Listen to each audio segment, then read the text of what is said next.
Good evening, Dan. How you doing, my friend? I'm doing good, buddy. Well, I'll tell you, this is a special honor to not only be hosting this with you, but our guest tonight is going to be talking a lot about an event that just happened out in New Brunswick. And if you weren't aware, it was the Pan American Black Bass Championship, and there's just so much to share. Our good buddy Moose, unfortunately, is not able to make it to us or with us tonight. Unfortunately, he's got a lot on the go. But Dan, were you watching a lot of the footage? Did you partake in a lot of the lives that they had? I was following as much. It was a very exciting event to see. I love the format. I love the idea of bringing in that caliber of anglers globally. Really, I mean, it's North America, but I think there was a team from Japan or China, if I'm not mistaken, that was involved with that. Could be wrong on that, but Mexico was there, I believe. The States. It was pretty wild to see that. It was and to see everybody competing at that level and how they're doing it was fun to watch. I enjoyed it. Truly, and we will get Joe to recap and wrap up everything that did happen on that weekend. He's joining us, and I do believe, folks, if you are tuning in, Tony, you're going to love this. I have a feeling he has a giveaway as well. So, without further ado, let's get back to what was the Pan American Black Bass Championship out in New Brunswick as we take a quick look back. And I was able to put some video together, Dan. So sit back and relax.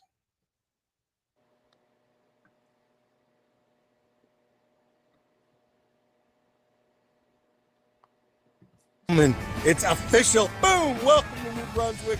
Pan American Black Bass Championship starts in 3 days. If you don't know what's going on, head over to www.fishcsa.ca for all the details. Wednesday, opening ceremonies. Thursday, official practice day. Friday, competition day 1. Saturday, competition day 2. Closing ceremonies. Don't miss it. Follow, like, share. We have a huge lobster boil plan to showcase the flavors in New Brunswick.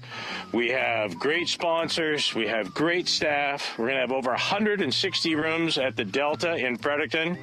We got the capital city region of Fredericton supporting this, the province of New Brunswick, ACOA, all to bring the world here to New Brunswick to see what we have for fishing. Ladies and gentlemen, get comfortable. It's going to be a lot of fun. Welcome to the Pan American Black Bass Championships here in beautiful New Brunswick.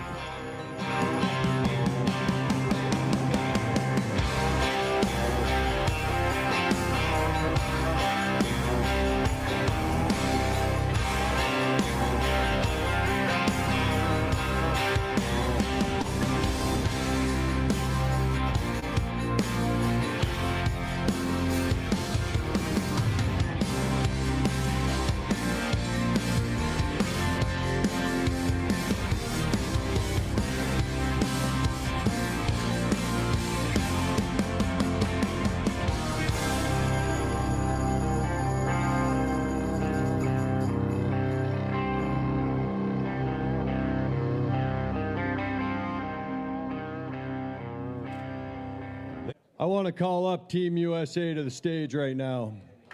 Get on up here, guys.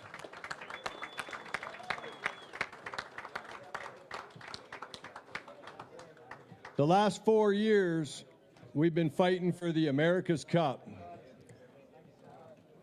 Canada's won 2 of them. USA's won 2 of them. We had a pretty big split going into this year. I'd like to present this to team captain and the champions of the 2024 Pan American Black Bass Championships in New Brunswick, Scott Martin. Thank you. All right. You killed it, bud. Appreciate it. Good job, guys. There you go. Good job, Joe. Y'all come in. I tell you, this is special. You know, we've been doing this for quite a few years now, and some of the guys on the team have participated in several of these, and we have a couple new guys as well. And I'm just really proud of everybody, the way that we all communicated and performed and had a good time. At the end of the day, that's really what it's about. But we're so excited about how this has such big implications on bringing the sport of bass fishing worldwide. That's really what we're here for. You know, we're not here for any money because there is none, just this trophy right here.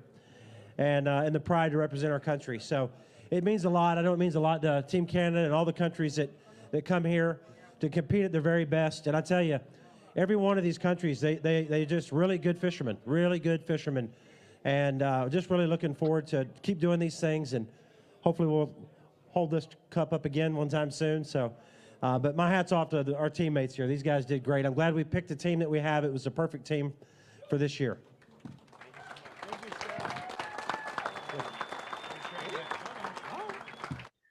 And there it is, the winners of, and I have to invite and welcome Joey Ford to the mix. Joe, thanks so much for joining us tonight. Sorry for the hassle of last week trying to get things rescheduled and what have you, but we're here with Danny and, of course, myself and, of course, Joe Ford, who is going to tell us a little bit more, because there is quite a story that came out of New Brunswick. But the U.S., they took home the hardware. It was not disappointing to see how well Canada did. But, Joe, give us your take on what has been truly a historic event out in New Brunswick. Wow. Thanks for having me, Scotty. Good to meet you, Dan. That video, I got goosebumps all over watching that backstage in the studio. That was awesome. Like, the honor I had to be able to present that trophy to those guys, a lot of guys I've looked up to, like Scott and other U.S. anglers that weren't at this event, Scott Canterbury and Boom Boom Romanis, and they brought up the young hammers this year. They brought up JT McKinney there and Williams. They just dominated. Like, those guys crushed it. They caught big bags each day, and they just really represented, and they truly, my hat's off to USA. They were great sportsmen. They're just amazing ambassadors of the sport. I can't say enough good things about the guys, but yeah, I don't know. Don't say sorry, Scotty, to me for last week, because I don't even remember what I was doing yesterday. Like, I almost completely gapped about tonight when Moose called me about the live tonight. And then we were in the mall. We were switching our cell phone providers, and me and the wife were there with the little guys, and it was like turning into quite the show. And like 5 to 8, Scotty's calling. Oh no. I knew I forgot something. So yeah, anyways, you know what, to sum it all up was, to sum up that week in New Brunswick, it was a celebration of fishing for all of Canada. Like, I don't think there's enough words to describe how special it truly was for the sport of competitive fishing, how big it was for all the Canadians involved, everybody that watched, everybody that tuned in. I mean, the live streams have seen, I think, 250,000 views right now. Like, we're setting records with what we were able to accomplish in New Brunswick. We had Angelo and Pete and the whole Fishing Canada team was there. They filmed an amazing episode. Ange told me he got some of the best footage he's ever received in 40 years. We had a young company called Aurora Production show up with a production trailer, and they had the capability to live stream the whole event on the water and off the water. And for those of you watching, if you haven't seen any of the footage from the tournament, it's all on the Canada Bass Facebook page. You can go on and watch it. It's all on YouTube, so you can go back and check out the whole event. The weigh-ins were live streamed. It was truly a magical week. I mean, it was a lot of work. There was a lot of stuff happened. Like, there was a lot of, I don't even know where one end started and the other one finished. Like, there was one night Moose and I were up till 2. I was up till 2:30 in the morning, and he stayed up till almost 4. And I was stapling the angler packages together. Like, that's what we had to get done. Like, all the maps and the rules and everything we had to staple together, because the next day was the accreditation day. It was the angler registration, and we had 10 visiting nations. So we had nations representing the Turtle Island First Nations, which were Canadian First Nation anglers from various nations. Akwesasne was represented, Curve Lake was represented, the Mohawks in Rama were represented, and then we had a First Nations team from New Brunswick that they sent 5 pairings. And in the Pan Ams, each nation gets to carry up to 8 teams. So we encourage the nations to bring at least 4, because then they're into the nation medals. And the cool thing, like you heard Scott Martin say, we're there for pride. We're there for nation pride, and we're there for the love of the sport. There's no money involved. Think about that one. We had Cooper Gallant, Jeff Gustafson. We would have had 2 Bassmaster Classic champions the last 2 years at this event. And unfortunately, Justin Hamner had a family emergency and he wasn't able to make it. But USA showed up with six teams, and 5 of those teams were all Bassmaster Elite Series anglers. Actually, one of the teams I think was MLF pro circuit guys, but like Jacob Wheeler was there, like in New Brunswick.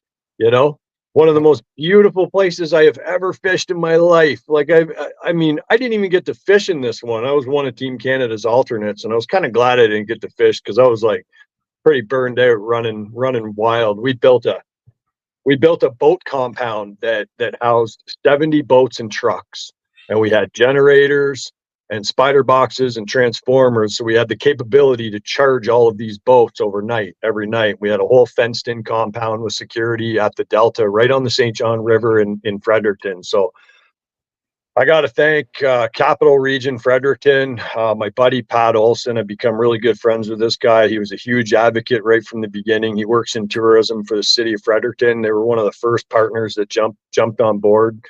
And I'm going to call, like at CISA, our organization, we're not in the world of like selling sponsorship, and we're developing relationships and partnerships with people that we want to have, a say in our future, right? People that matter in the sport, like our cities and our towns and our economic impact, economic development corporations and our provinces and our tourism agencies and all these people. Like we've identified it's really important to build partnerships. So these organizations and companies like Yeti was a huge supporter. Yeti came on as the title. They've been a supporter of ours for a few years now with various events, and they came on as a title, and they knocked it out of the park. So I mean, we created an environment where these companies, they're shareholders in our success, right? And we get to build something special with these companies. And I think that's truly the fabric of the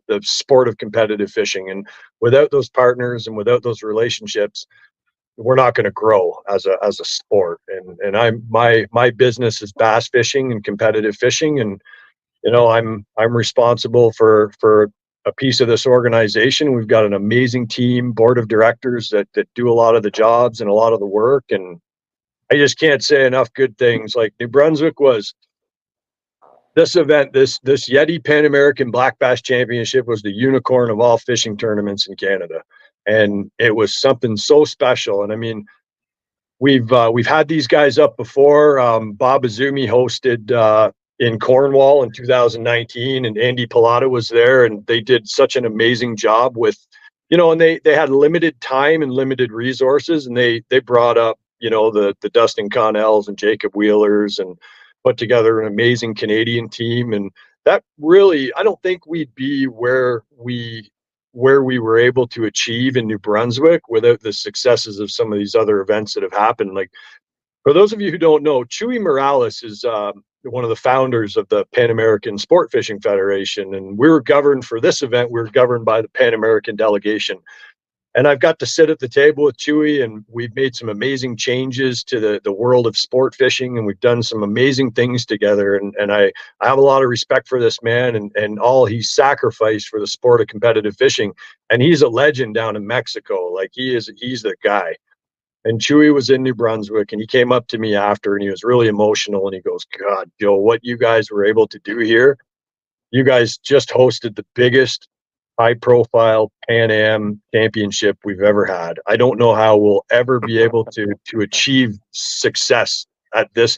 Even Scott Martin said, he goes, "It's going to be really hard for anybody to be able to top what you guys were able to achieve." And we weren't trying to better one nation or another. We took the successes from the past, and I let Scott and Chuy both know that, hey, we wouldn't be here if it wasn't for the work that you guys have done. The president of USA Angling, Tony Forte, he was on the ground right in the beginning, sending teams to South Africa and Mexico and all over the place. So we kind of rode off all their coattails. So my my humblest hats off to the guys that came before us, because without their successes, we wouldn't be where we are today. Like, Scottie, I sat in a boat in Mexico in a small little village with a Canadian flag in a boat parade at the World Championships, where we took home I think we took home a 5th place finish. Yeah. And they paraded us through the town of China in the province of Nuevo Leon. And they did such an amazing job. The mariachi bands, the whole town came out to celebrate this amazing spectacle of fishing. And that was where we truly got a taste of how big this could be. And when we used all that as leverage. We used all of that as like our marketing tools to show our partners, you know, our friends in the world of tourism and fishing, what a very valuable, viable, and sustainable resource competitive fishing is, because it brings dollars to tourism in the cities. It brings, you know, excitement to families, and not just competitive fishing, but we showcased a world-class smallmouth bass fishery where, you know, the average angler can go out and catch 50 to 100 fish in a day with a friggin' bag of Senkos. And it's that simple in one of the most beautiful backdrop settings you've ever fished in. It's so accessible to highways, and there's an international airport and hotels everywhere. It's just a remarkable place to go. We were able to put that place on the map with what we did. And I'm talking millions of social media impressions and views. So it was really, truly a magnificent celebration of fishing for everybody. And I was just so honored to be a part of it. And well, dude, you have done a fantastic job thanking the world. And I know there's others that you probably want to thank on top of that. But I do have to say, you know, yes, I do remember when it was in Mexico. But you have been affiliated with this for a number of years now. You've stuck with this. And, you know, that's all about perseverance, but it's also about understanding the scope, you know, the magnitude of what this represents. And I know, Dan, when I spoke to Danny about it, and some folks up at the NOWT about the significance of this tournament, and tried to share a little bit of the background and the history, right away you could see folks were drawn in to this whole story. And now that the story has been told in New Brunswick, you know, try to explain to an angler like Danny, who's also a tournament angler, the significance and the importance of this tournament and what it's going to do for Canadian fishing as a whole. Right off the top of my head, when we had the opening ceremonies, I watched, I'm not kidding you, there must have been 200 kids at the park in Fredericton. We had a crowd of about 2,000 people at Officer Square, downtown Fredericton. And we had boats set up, and Dorian Outfitters had a whole display set up with his tackle store, and we had a big Yeti giveaway, and we had all sorts of cool stuff. They were shooting t-shirts out of we had a tribal band play from the First Nations. I watched 200 kids running around with Canada Bass hats and Canada Bass jerseys getting autographs from the Coopers and the Gussies and the Bobs. There was that one, this is hilarious. This is like my favorite moment of the whole week. This was like, I'm sitting, my boat's on display, and I'm leaning against the boat, and 6 kids come up to me and they want my autograph. So I start signing jerseys on the deck of my boat, and we're talking fishing, and Cooper and Gussie are standing right beside me. Like, I mean, within 4 feet of me, leaning against my boat. And I said to the one kid, I was like, you might want to get their autographs on your jerseys, boys. They're kind of big deals. And all 6 of the kids walked away. I thought, those kids knew me over Coop and Gussie. It was amazing. I told Azumi that, and he laughed his butt off. So to sum it all up, I think what we're trying to achieve, like the international goal of this whole scope of international fishing is, you know, we're a sport, and some consider it an amateur level sport, but the international federations that govern us are fighting to make fishing an Olympic sport. I truly believe it'll get there. If we see it in our lifetime or not, that's, you know, question for the gods. I can't answer that. But what I can tell you is the international world of competitive fishing is starting to take notice at how big the world of bass fishing is in North America. Bass fishing is shared across the world. Like I've met 47 different countries that have largemouth bass fishing at a world championships. You know, there's countries all around the continent of Africa that have, like Zimbabwe has some of the biggest largemouth bass you'll ever see in your life. Jeez. So it's huge, but the population and the money is 100%, and the showcases in North America, like what Ray Scott has achieved, and selfishly, I'm trying to model what we're doing after the workings of the great Ray Scott, because he had a vision for this, you know, nationally recognized membership drive of anglers. You know, like there's not one corporation that owns Bassmasters; it's owned by the anglers. You know, and that's the fundamental difference in the world of competitive fishing. The non-for-profits that have a mission to grow the sport and ensure the integrity and the success of that sport are the ones that are going to triumph always, because they don't have any skin in the financial game. Like, you know, the anglers just want to have their waters protected, and they want to fish, and they want to have a good time, and they want to have tournaments to go to. So they've developed this whole grassroots system. And, you know, I've heard stories where people thought he was a cuckoo and he was crazy back in the 60s. And look at where they're at now, like Fox Sports. And I sat on the Minute Maid field, watched a Bassmaster Classic, watched my buddy Dave Mercer doing the MC for the Classic, where the Houston Astros play baseball, for a crowd of like 22,000 people. So there's nobody in the world, there's not a fishing company out there that can't tell me that, you know, tournament fishing isn't a viable product.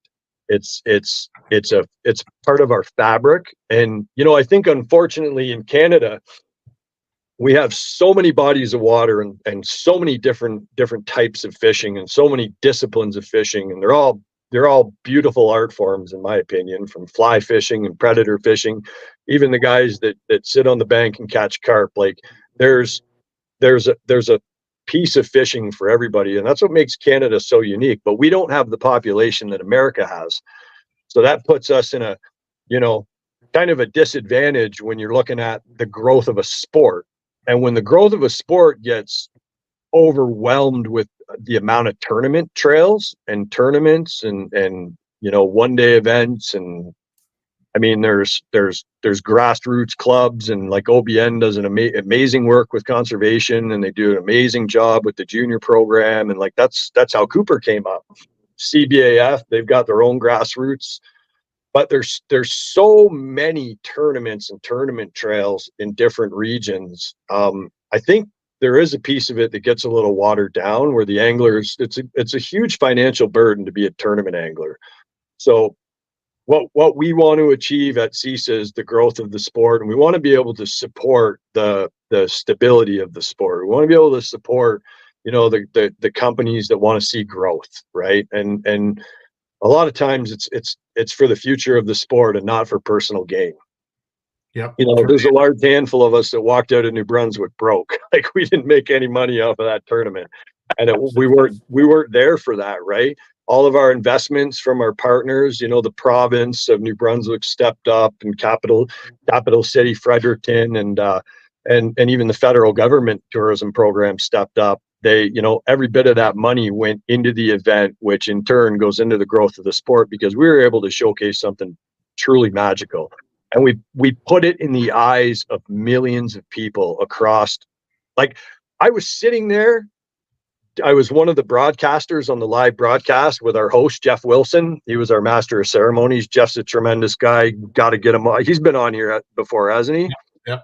So I'm sitting there with him, and we get, we're talking to the aliens through our headset and the people in the spaceship, and they're telling us what's going on. And she says, we're gonna patch in a video from Puerto Rico right now. You guys can talk about that for a minute.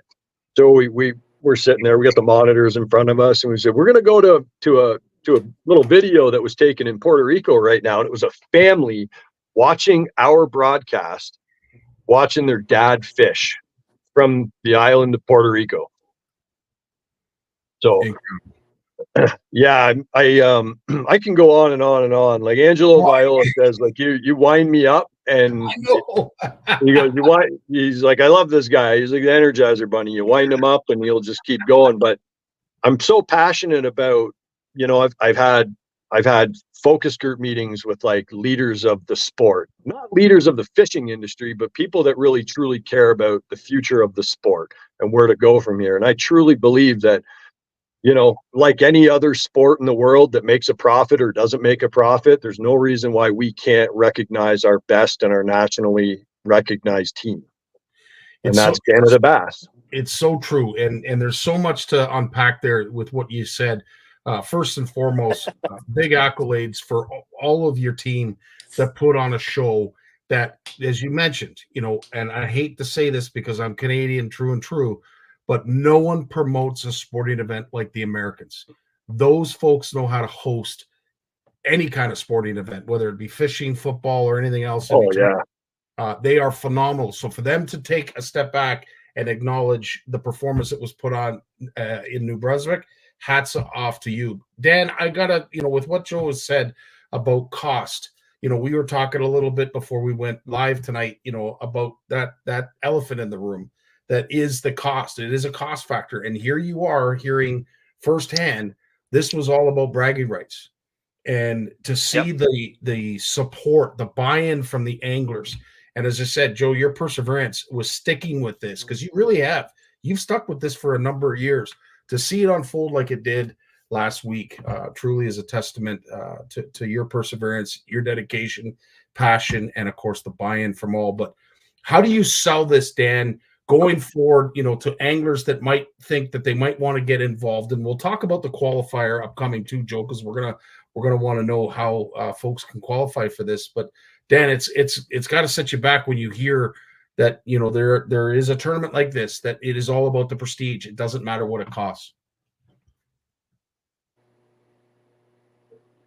Well, absolutely. When you get into that kind of stuff, and that's all of these guys that were successful over the years. They started off not being successful. They were putting their money. They were grinding away to build themselves into these tournaments, just like everybody else has done, and they didn't stop. So I think in a way, this kind of makes them feel a bit better. They kind of get back into how they started, and it's all about fun and it's bragging rights, eh? And like it was extremely phenomenal. Like I'm a walleye guy, true and true. And watching this year, I'm like, Jesus, I want to start doing bass tournaments because that was amazing.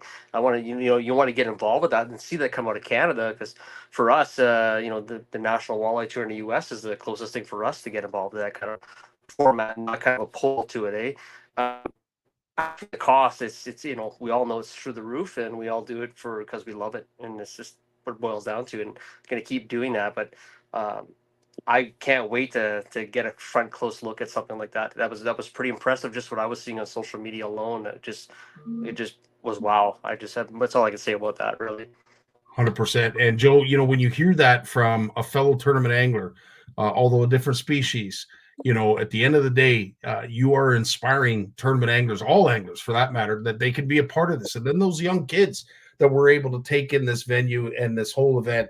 And let's face it, that, you know, they're going to want to be tournament anglers going forward in the future as well. So you are planting a seed that is going to not potentially grow, but basically explode out of the ground. And I look forward to the next event.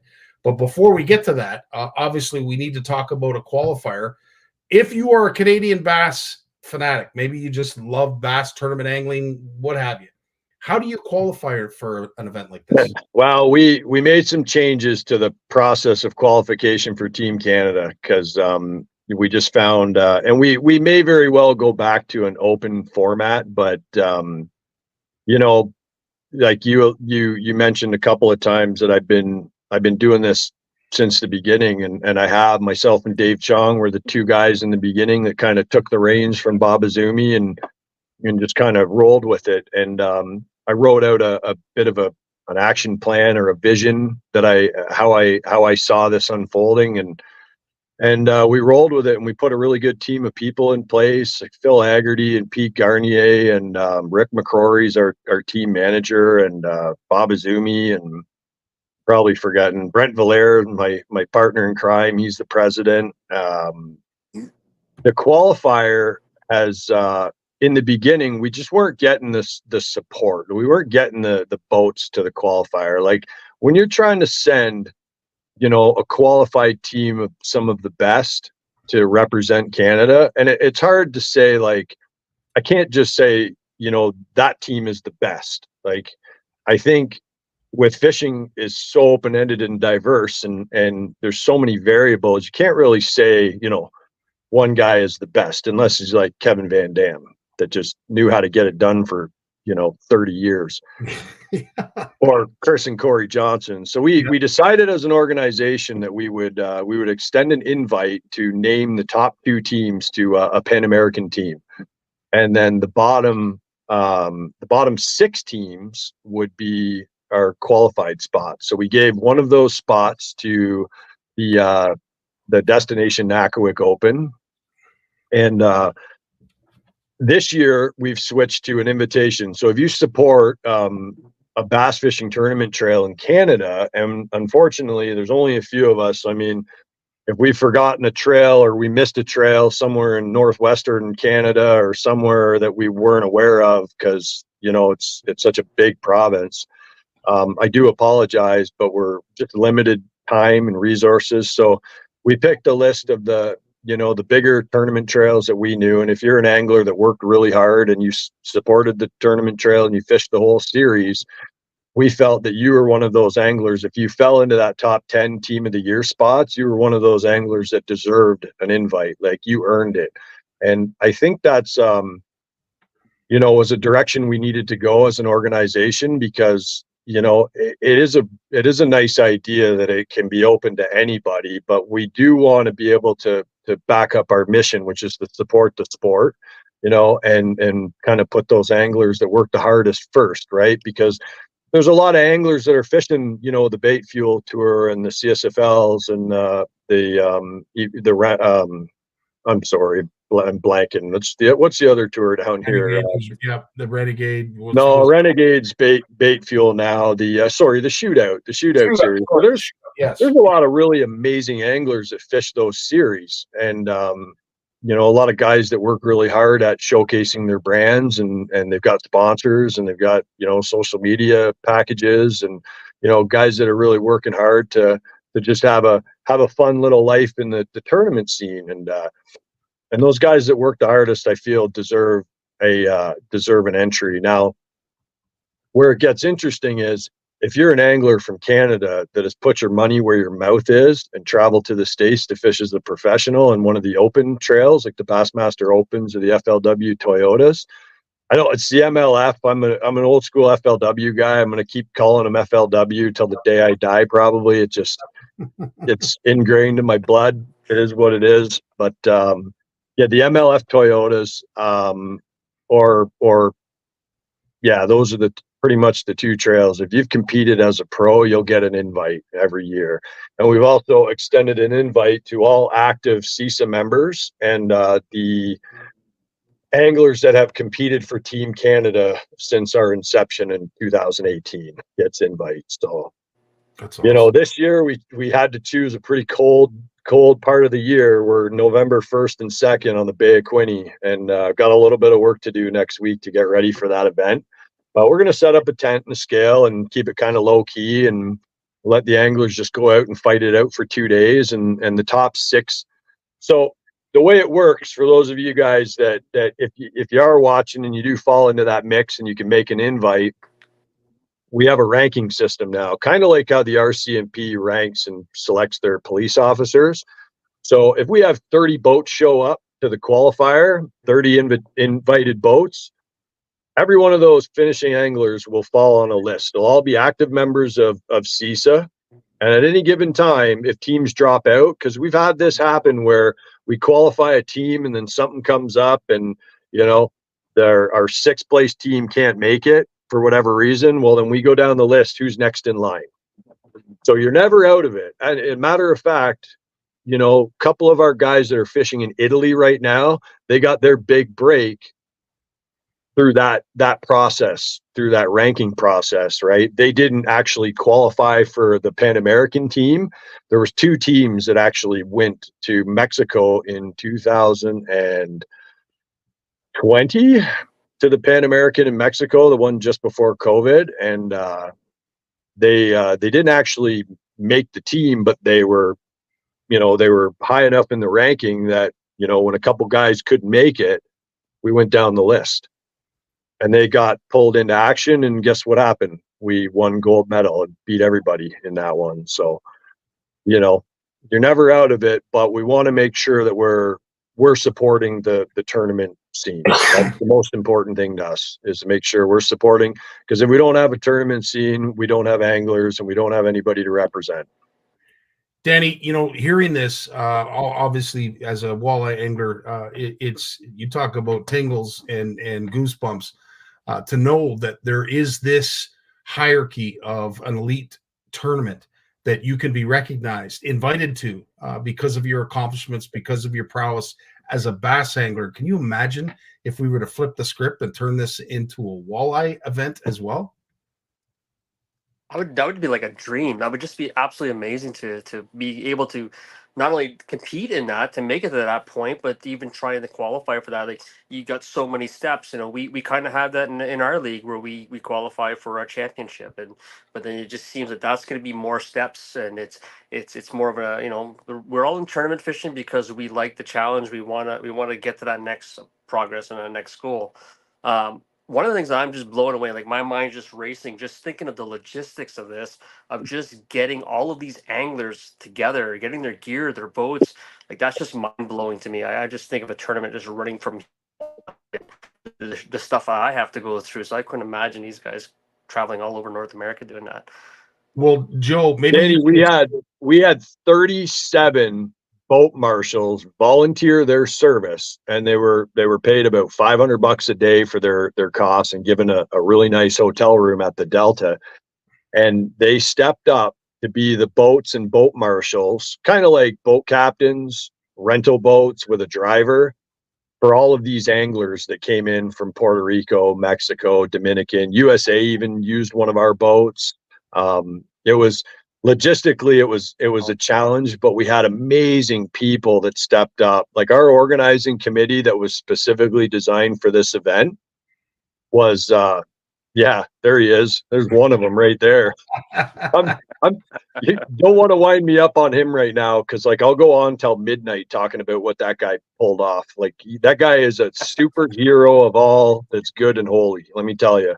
Amen. Amen. We had, you know, Wilf Edmonds is an accomplished tournament angler from the Maritimes. He stepped up to be the guy in charge of, like, rallying all these boats, these local boats. And, you know, when you go away to some places, you kind of get whatever boats are available, A, B, C's. Like, if we have to fly somewhere, we were in a position that every boat was like an A-class boat, like with live scope and a good trolling motor and power poles. And, like, they were all really good quality high-end boats. So oh, there they all are. Yeah, there's Coop, and God, I'm just giving me goosebumps all over.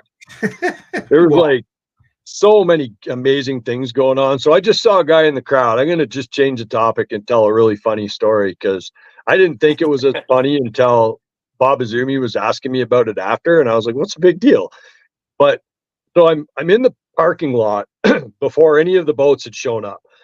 So we had Team Canada staying at a different location for a couple nights before the official tournament started.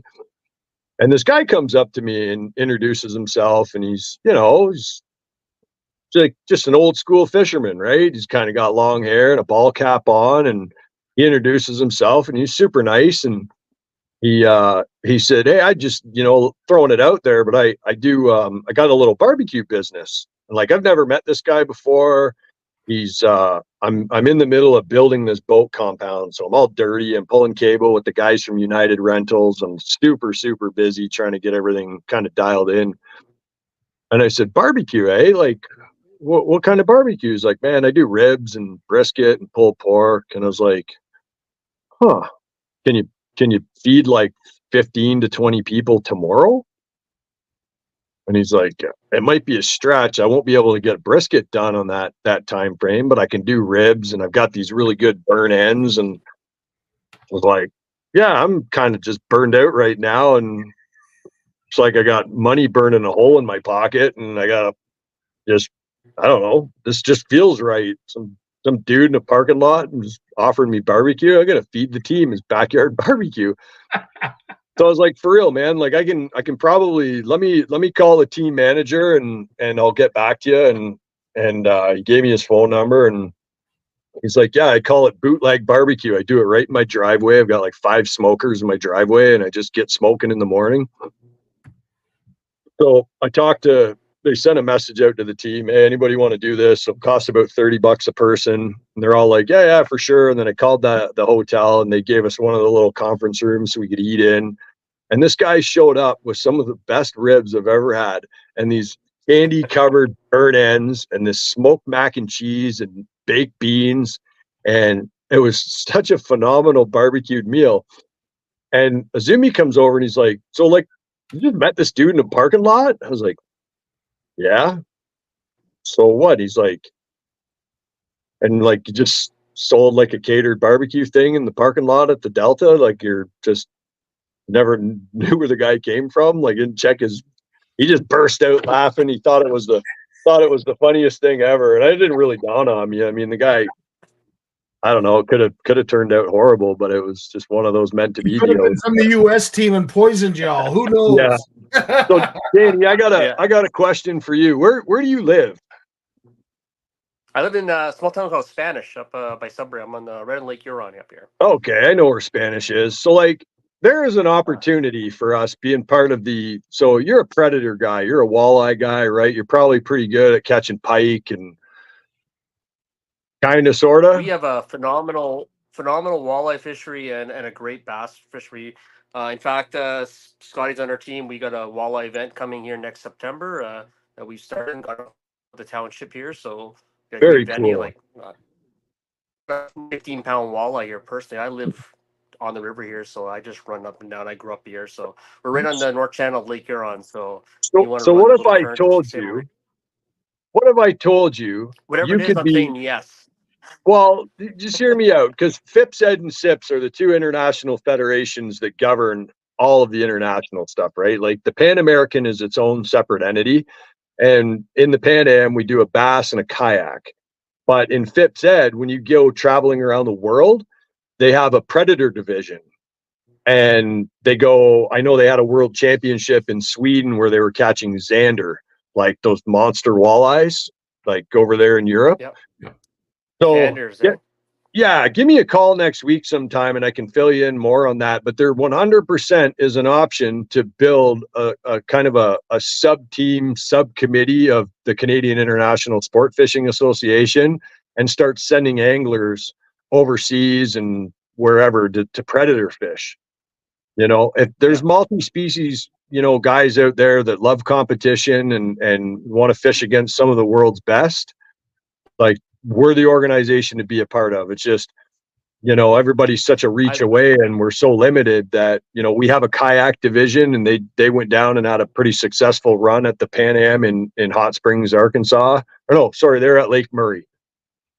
So it's kind of a cool deal. I mean, it's hard to it took us a lot of years to build a foundation with Canada Bass, but we're kind of starting to gain a lot of traction and do the right things. But man, the world loves walleye, guys. Mm-hmm.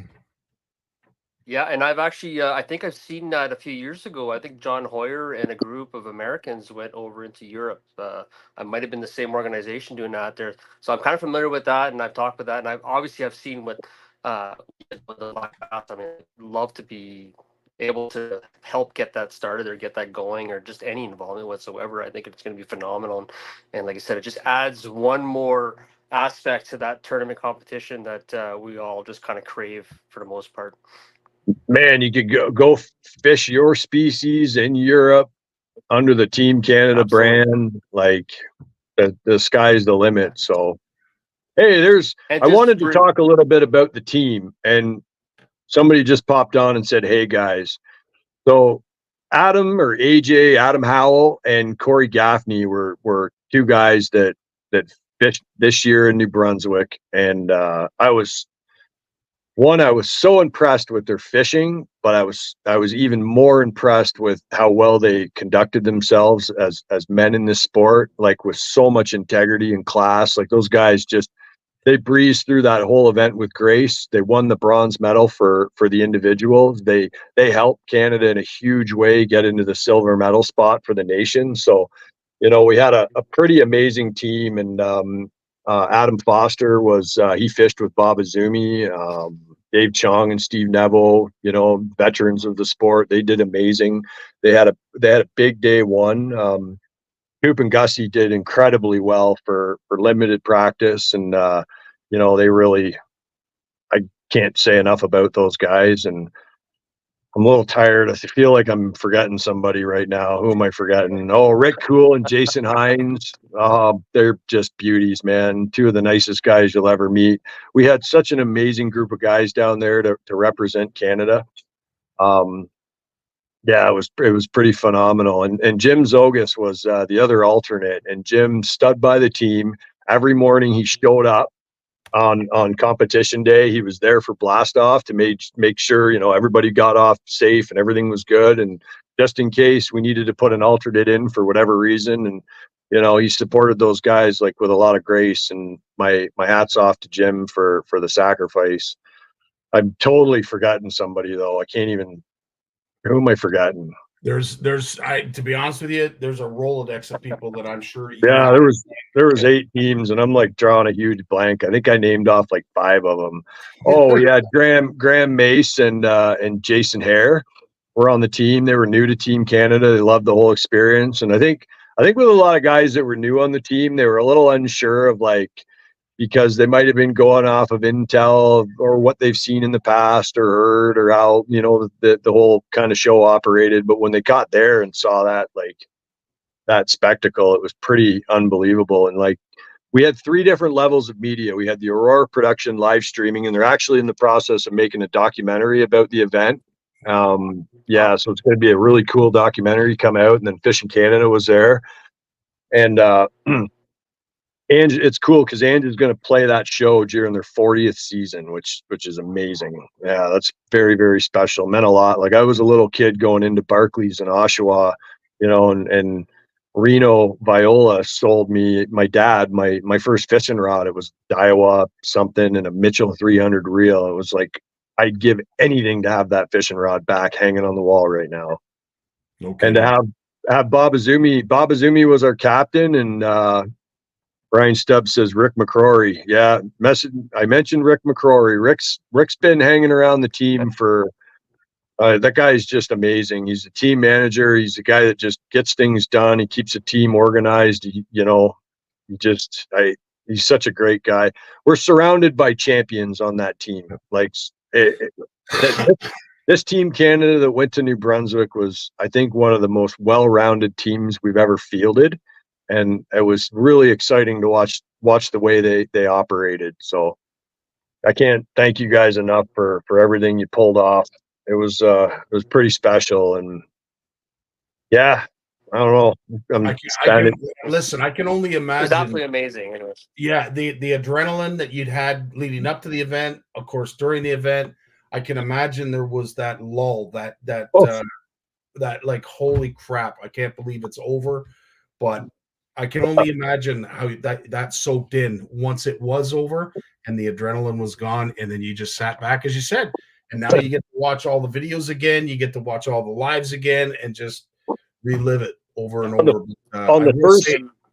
The first day of competition, I hadn't seen Moose for a few hours, and we had everything set up, all the flags and all the banners and all the signage and the big tent and the Canada Bass display. Everything was in place. And then I walked around the crowd that was starting to form one way, and Moose was walking around. I hadn't seen Moose all day because he's been on the water filming boats all day.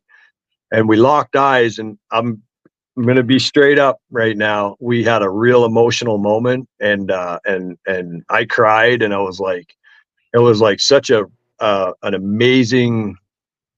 It was truly one of the biggest honors that I've ever been able to be a part of in my 20 plus years of doing this. It was like one of the coolest things I ever did to see it all come together. The aftermath wasn't too much fun though. I got really sick when I got home, and then I was like burned out on the couch for like a week. And I said, I'm never doing one of these again unless it's like $1 million. That's what it's going to cost. No, I'm just kidding. I'll do one again, but it was super cool. That is so awesome. Dan, I'm sure you've got a question or 3 that you want to ask. Yeah, well, first off, I was in Fredericton last year, and I was staying right on the river as well, and it was just a beautiful facility. and that is amazing. Like you said, all these little restaurants and all this kind of stuff. The fact that you were able to pull that off there just highlights, like, I would have never really thought as as going to Fredericton as a bass location for anything like that. I'm thinking, stripers and all that kind of stuff. So that really changed the highlight. That was fantastic, and I know that city would have jumped on board. You could feel it as soon as you get into the town. Everybody's on board for whatever's happening. It feels like, and yeah, I was pretty impressed with that, and just kind of hearing Scottie talking about the black bass and kind of going up. So I was kind of paying attention, and right away, like, I just got sucked in. I was just glued to this, and I was really impressed with everything I saw. And like you said, you're getting goosebumps watching it. I was just like overwhelmed. I was like, wow, this is fantastic. And I actually had to look up and like, what's Turtle Island? I had to figure out what that team was, and I actually started recognizing names. I'm like, I know Jeff. He's from Turtle Island. Worked with him. So you start realizing that. And it's pretty impressive, the names I was seeing to that, and then after that, I was just sucked in and really happy on it. It was, Canada did very well. The United States did very well, so it's nice to see them all win that. And looking forward to the next one, that's for sure. Man, I appreciate that, Dan. It will be our turn. I just gotta plug my phone in, guys. My phone's gonna die.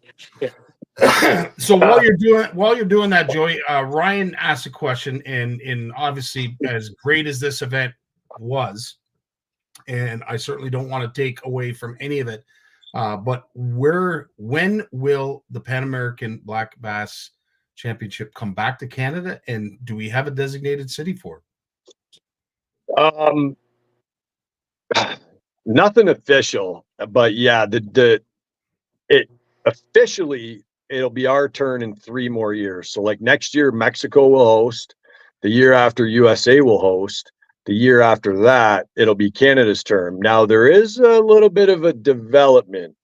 So throughout this process, this is really huge. So the Turtle Island boys they're all Ontario tournament anglers, right?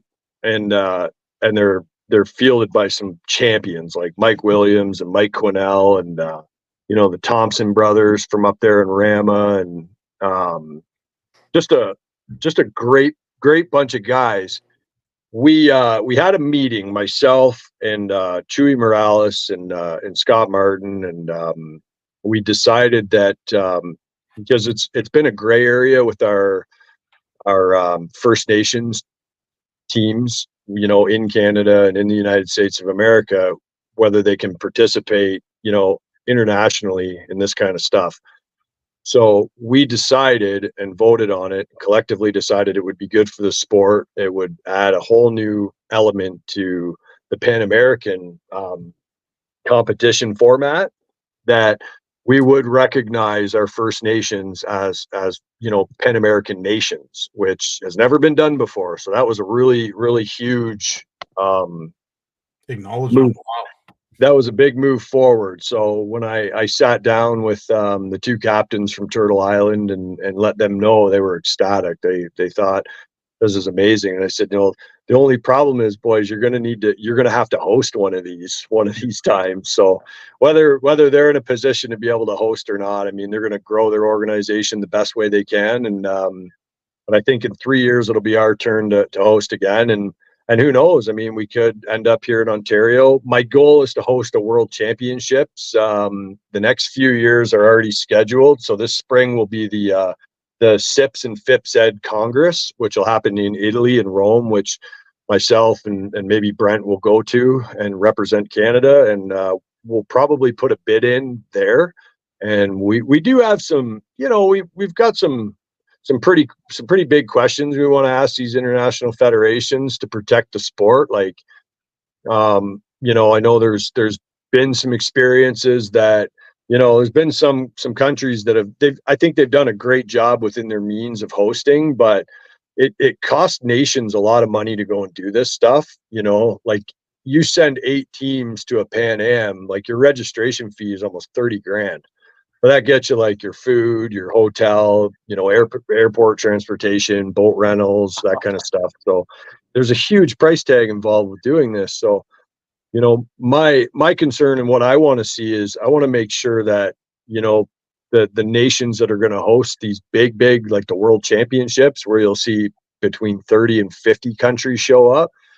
Like, how are they vetted? Because I know there was one world championship, and I gotta be careful because I really don't want to, because they're all amazing people and they did the best job that they could do, but there was, you know, some of the lodging wasn't quite adequate, and, you know, some of the facilities weren't, you know, the way I think they should have been for a world championship. But I mean, that's neither here nor there now, but my job is to protect the sport.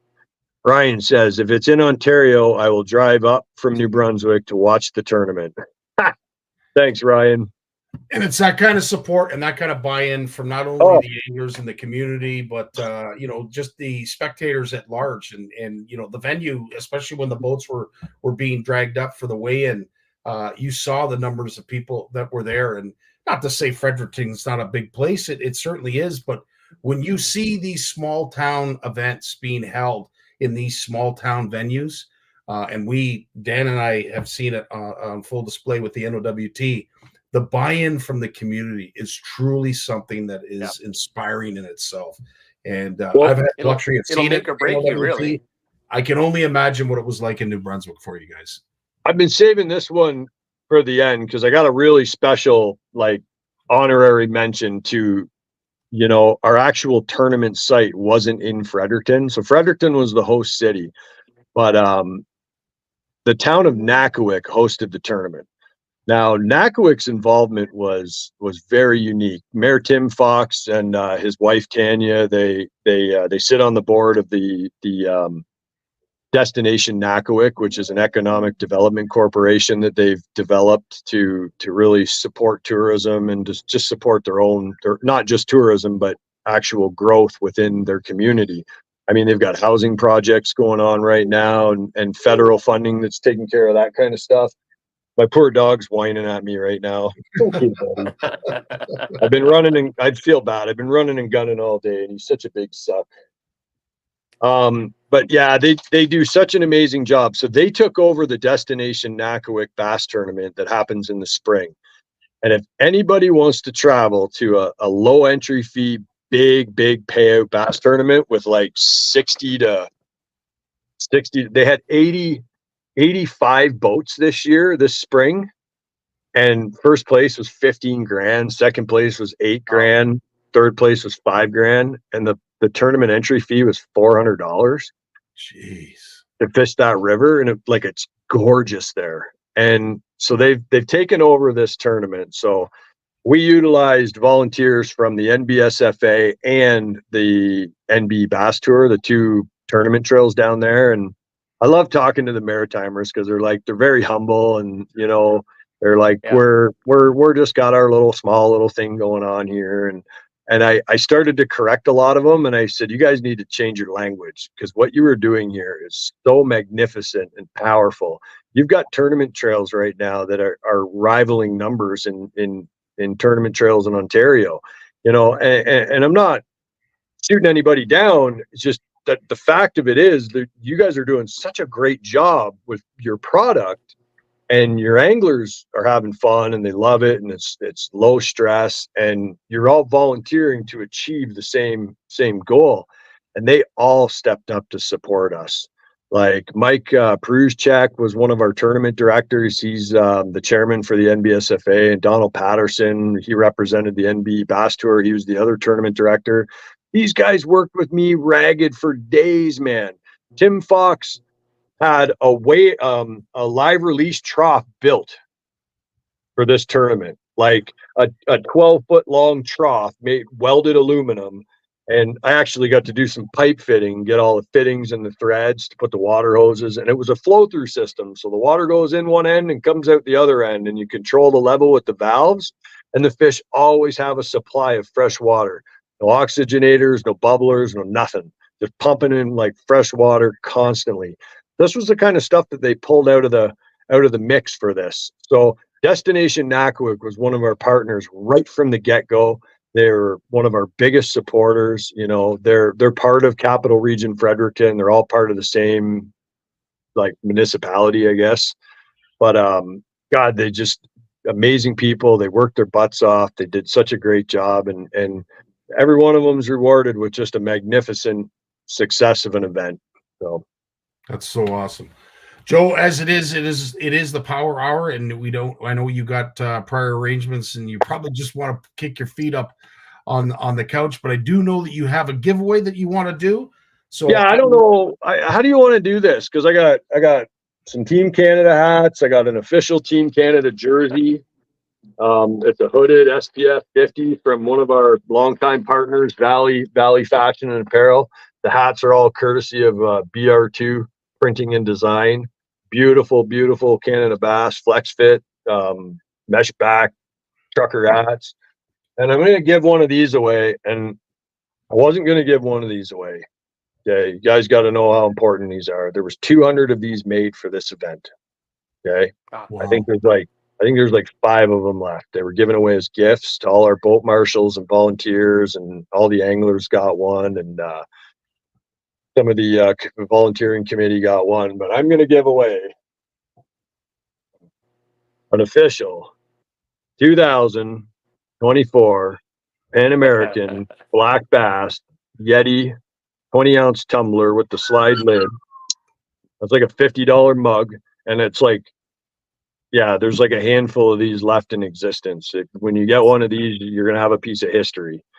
I can't even stress Priceless, that. eh? Like this really is. So I don't know how you want to give these away, Scotty. Like, well, here's what I would suggest: all those prizes together in one prize pack for the first person that is able to answer here on live, or maybe after we're done. What was the winning combined total weight that the Americans took home the trophy with? Oh my God, I don't even have that in front of me. Well, guess what? You have to go back and look on the lives. That was in the beginnings thing. I seen that. I did pick up on that.